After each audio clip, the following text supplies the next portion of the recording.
Все больше психологов утверждают, что родители вредят психике своего ребенка излишней опекой. Сегодня мы, журналисты Дома детского творчества, решили опросить взрослых и детей, чтобы узнать, что они считают гиперопекой. Я не считаю, что гиперопека, как бы так называемая, что это излишняя опека. Почему? Потому что родители переживают за своих детей. И они опекают их от всего плохого, стараясь, чтобы было у них все хорошо. Но я считаю, что гиперопека, она тоже может повредить воспитанию ребенка, так как ребенок будет слишком привязан к матери, к отцу, неважно, к родителям, вследствие чего ему будет сложно построить свою самостоятельную жизнь, научиться чему-то делать самостоятельно. Приведи нам пример излишней опеки. Когда простой, элементарный, когда мама контролирует каждый шаг. То, что там нужно каждые 5 минут сообщать, что, допустим, ребенок не может одеть то, что ему хочется, нужно только делать то, что скажет мама, это и есть гиперопека, но это с моей точки зрения. Любая опека над ребенком лишней не может быть. То есть вы считаете, без его разрешения можно посмотреть, с кем он переписывается? Пока он несовершеннолетний, обязательно, я думаю, что можно посмотреть. Я считаю так.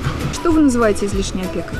Контролирование, контроль, постоянный контроль, что даже ребенку вообще невозможно никуда отлучиться ни на секунду, ни на минуту, ни на вообще никакой своего пространства или времени нет. Многое не разрешают. Долго гулять, например, в телефоне сидеть и так далее.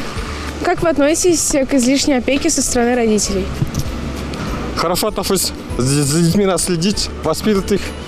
И все так далее. До 7 лет надо следить конкретно, а дальше надо более-менее свободу давать.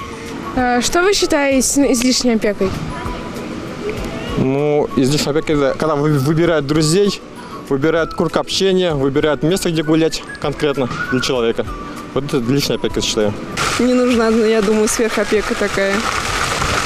Ни к чему хорошему, я думаю, не приводит она. Приведите примеры из жизни. У меня нет таких примеров, хоть и самой 2 детей, но сверхопекой я не занимаюсь. Иногда нужна опека. Сейчас дети современные пошли, не то, что в наше время было. Сейчас надо больше за ними следить. И, любить. Что вы считаете гиперопекой детей со стороны родителей? Когда родители очень сильно контролируют, наверное, ребенка и считают, что это правильно. Должна быть воля ребенку, чтобы его, конечно, любили. Самое главное, чтобы любили, а не сильно его в чем-то ограничивали и считали, что это правильно. Допустим, ты не должен гулять до такого-то времени, до часу ночи. Это очень плохо. Потом выходят плохие люди. Нет, они должны настроить правильно и не давить, не считают, что это хорошо. Излишняя опека. Вообще в Библии написано, что родители должны заботиться о детях, а дети должны уважать своих родителей. То есть родители и дети должны друг друга понимать. И поэтому не будет ни с какой стороны ни излишней опеки, и дети будут слушаться родителей. В основе всего лежит любовь. Значит, вы считаете, что лишней опеки не бывает? Иногда перегибы бывают. Бывает, конечно. Свобода должна тоже быть.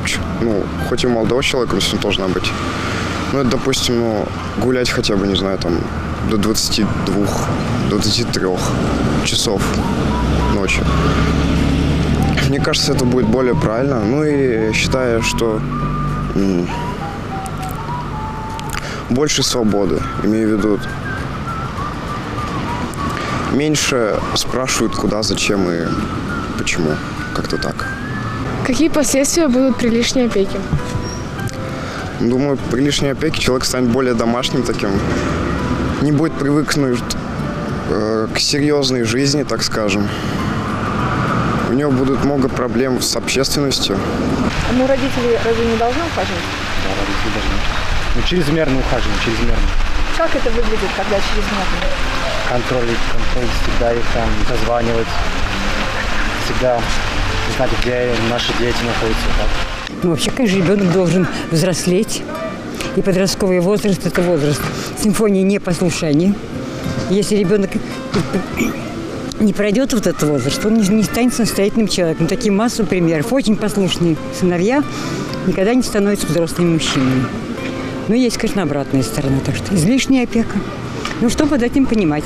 То есть степень опеки разумные, излишние и недостаточные, да? Ну, как везде. Все от нуля.